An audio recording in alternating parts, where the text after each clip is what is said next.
Salam sejahtera, saya Herit Singgi, pendeta GPIB yang sehari-hari melayani di Fakultas Teologi Universitas Kristen Duta Wacana Yogyakarta. Kali ini kita bersama-sama akan melihat dan memahami apa yang dimaksudkan dengan mendahulukan mereka yang lemah, yang tidak berdaya. Dan untuk itu kita nanti akan membaca surat Rasul Paulus kepada jemaat di Korintus, surat 1 Korintus. Tetapi sebelum itu marilah kita menghadap Tuhan dalam doa. Ya Tuhan Allah Bapa di surga, Bapa yang pengasih dalam Tuhan Yesus Kristus, kami bersyukur kepadamu ya Tuhan oleh karena kami boleh bersama-sama merenungkan firman-Mu. Hadirlah di tengah-tengah kami dengan Roh-Mu yang kudus, terangilah hati kami supaya firman-Mu itu dapat tertanam dalam hati kami, menjadi pegangan dan kekuatan, bahkan hiburan bagi kami, manakala kami menghadapi tantangan-tantangan hidup ini. Berfirmanlah ya Tuhan, karena kami anak-anak-Mu bersedia mendengarkan. Amin. Pertama-tama kita akan membaca dulu dari Injil Matius pasal 18 ayat 12 sampai 14. Demikian bunyinya. Bagaimana pendapatmu jika seorang mempunyai 100 ekor domba dan seekor di antaranya sesat, tidakkah ia akan meninggalkan yang 99 ekor di pegunungan dan pergi mencari yang sesat itu? Dan aku berkata kepadamu, sesungguhnya jika ia berhasil menemukannya, lebih besar kegembiraannya atas yang seekor itu daripada atas yang ke-99 ekor yang tidak sesat. Demikian juga Bapamu yang di sorga tidak menghendaki supaya seorang pun dari anak-anak ini hilang. Saudara-saudara yang terkasih di dalam Tuhan, di sini Gusti Yesus memberikan sebuah perumpamaan yang intinya mau memperlihatkan bahwa kalau semua diperhatikan, maka itu berarti perhatian harus diberikan lebih dulu kepada yang lebih lemah. Barulah itu dapat dikatakan semua diperhatikan. Jadi dalam bahasa yang populer sekarang, yang lemah perlu didahulukan. Bukan dalam arti bahwa ini tidak adil, tetapi bahwa dengan demikian semuanya mendapat manfaat, semuanya diuntungkan oleh tindakan ini, bukan hanya sebagian saja. Jadi perumpamaan ini menggambarkan tentang domba-domba yang sudah dikumpulkan, tetapi gembalanya tiba-tiba menyadari bahwa ada satu yang belum masuk, yaitu yang sesat di gunung. Gembala ini memang gembala yang sangat memperhatikan semua, tidak ada yang tidak. Oleh karena itu, meskipun sudah ada 99 di kandang, dia tetap meninggalkan yang 99 itu dan mencari yang satu yang tersesat di gunung. Dan dikatakan dalam nas, ketika dia berhasil menemukannya, kegembiraannya atas yang seekor itu lebih besar daripada yang ke-99 ekor yang tidak sesat. Jadi ini kan sesuatu yang mungkin belum pernah kita atau jarang kita bayangkan, bahwa yang oke itu ya sudah, memang sudah masuk kandang sih, jadi tidak masalah. Yang masalah adalah yang masih di luar, yang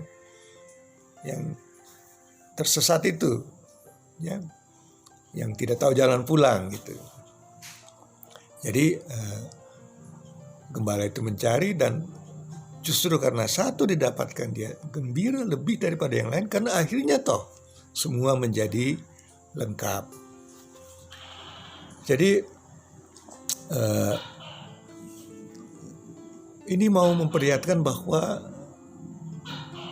kedatangan Tuhan Yesus, misi Tuhan itu sebenarnya mencari yang di luar, bukan yang sudah lengkap di dalam. Orang yang 99, bukan orang tapi domba yang 99 itu tentu bisa ngomel, gimana sih kok kita tidak diperhatikan sekarang, yang dicari malah yang itu gitu loh. Tapi ya memang begitu.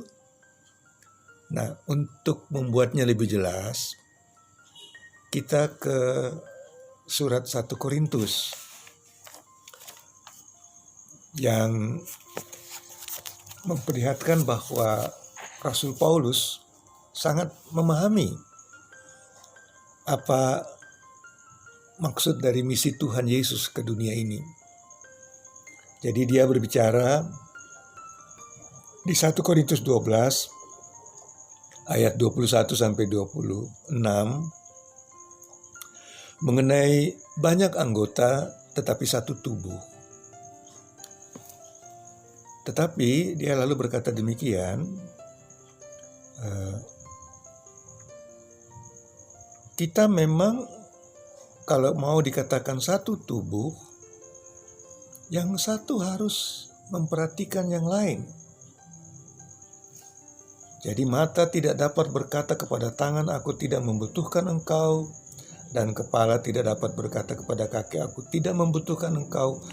Malahan justru anggota-anggota tubuh yang nampaknya paling lemah yang paling dibutuhkan. Dan kepada anggota-anggota tubuh yang menurut pemandangan kita kurang terhormat, kita berikan penghormatan khusus. Dan terhadap anggota-anggota kita yang tidak elok, kita berikan perhatian khusus.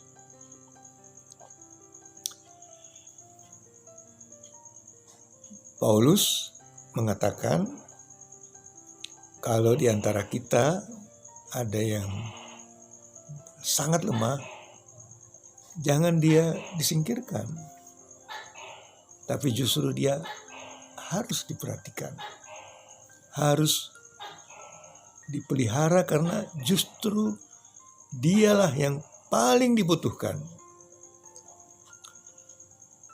Lalu ya biasalah, meskipun dalam jemaat seringkali ukuran-ukuran budaya juga masuk, dan orang tetap saja melihat mana yang terhormat, mana yang tidak terhormat, mana golongan yang tinggi, yang rendah, mana golongan yang terhormat dan tidak.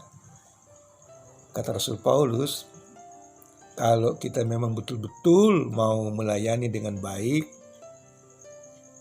justru mereka yang kita pandang tidak terhormat itu harus dihormati secara khusus. Orang-orang yang kita pandang tidak elok, orang yang tidak ikut adat istiadat kita, orang yang tidak ikut tata kesopanan kita, orang yang bagi kita abangan, tidak tahu aturan dan sebagainya, orang yang di pinggiran itu, justru menurut Rasul Paulus, justru mereka kita berikan perhatian khusus. Jadi saudara-saudara,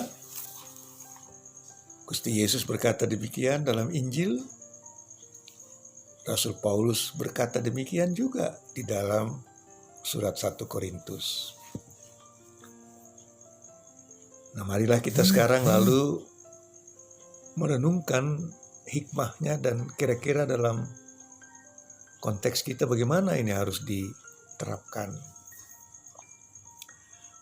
Saya kira sudah jelas konteks kita sekarang adalah konteks wabah COVID-19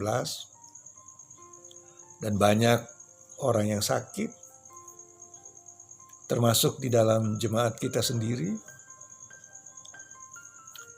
Banyak dari kita meskipun tidak sakit, ternyata COVID carrier, sehingga harus isolasi 2 minggu dengan mengikuti macam-macam tes, baru setelah negatif baru boleh pulang. Ya, ini kan semua menunjukkan bahwa di dalam masyarakat kita sekarang ada golongan-golongan yang sangat terpinggirkan, mereka yang kena COVID gitu. Nah, gereja tidak bisa hanya berdiam diri saja.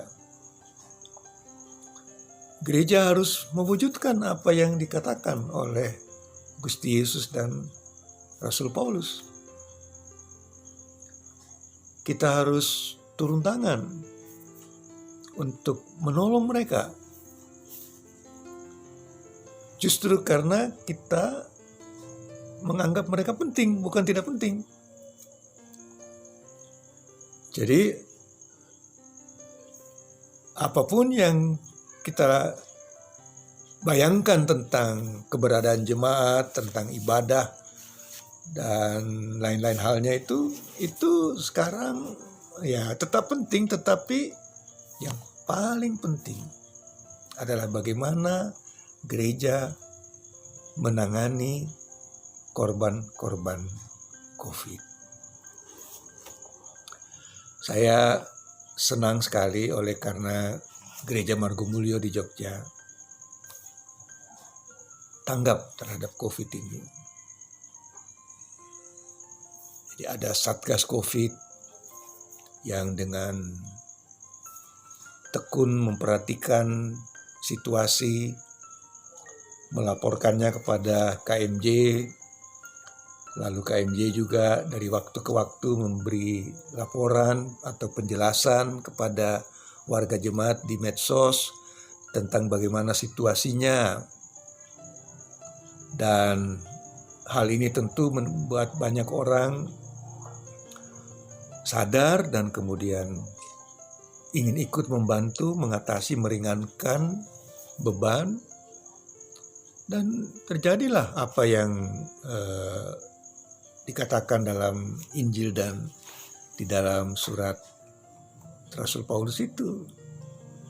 Ya, orang-orang yang terkena COVID diperhatikan, dan ini saya kira sesuatu yang sangat baik. Ya, bukan hanya di jemaat GPIB, saya juga membaca bahwa di Jakarta di jemaat Immanuel Depok misalnya, GPIB Depok itu satgasnya malah juga membagikan sembako kepada para waria transgender yang di pinggir jalan. Ini juga baik. Artinya menunjukkan kesadaran bahwa kita tahu bahwa yang terkena dampak yang paling besar dari pembatasan dalam COVID ini teman-teman waria itu. Kalau kita tidak bantu, bagaimana mereka mau hidup? Ya. Jadi ya ini di gereja, tapi juga saya kira di masyarakat berlaku semuanya ini. Dan meskipun di sana sini ada kekurangan, di sana sini ada orang yang berselisih, di sana sini ada kritikan-kritikan, saya bisa mengatakan bahwa orang-orang yang kena COVID itu diperhatikan dan ditolong. Ya, memang ada yang sakit, banyak yang positif, kemudian ada yang sakit, ada yang meninggal. Tetapi kalau kita memperhatikan pengumuman itu kan ribuan sembuh. Nah, kenapa mereka sembuh? Bukan karena mereka kebal, bukan karena cuaca di sini lebih bagus daripada di sana, bukan karena makanan kita lebih baik daripada makanan di sana, makanan tradisional kita. Bukan, saya kira ya. Bukan juga karena kita orang Indonesia itu orang beragama lalu tenang dibandingkan dengan orang di sana yang sekuler dan tidak beragama atau jarang melaksanakan agamanya. Bukan itu. Ribuan orang ini sembuh karena ada perhatian dan pertolongan. Jadi ini sesuatu yang positif yang membuat kita penuh harapan lagi bahwa masa depan dari bangsa dan negara kita gak akan suram gitu loh. Karena masih ada pertolongan, masih ada perhatian satu kepada yang lain. Saudara-saudara yang terkasih dalam Tuhan, laksanakanlah terus amanah dari Gusti Yesus dan Rasul Paulus ini di dalam kehidupan kita sehari-hari. Dan yakinlah bahwa dengan melakukan ini,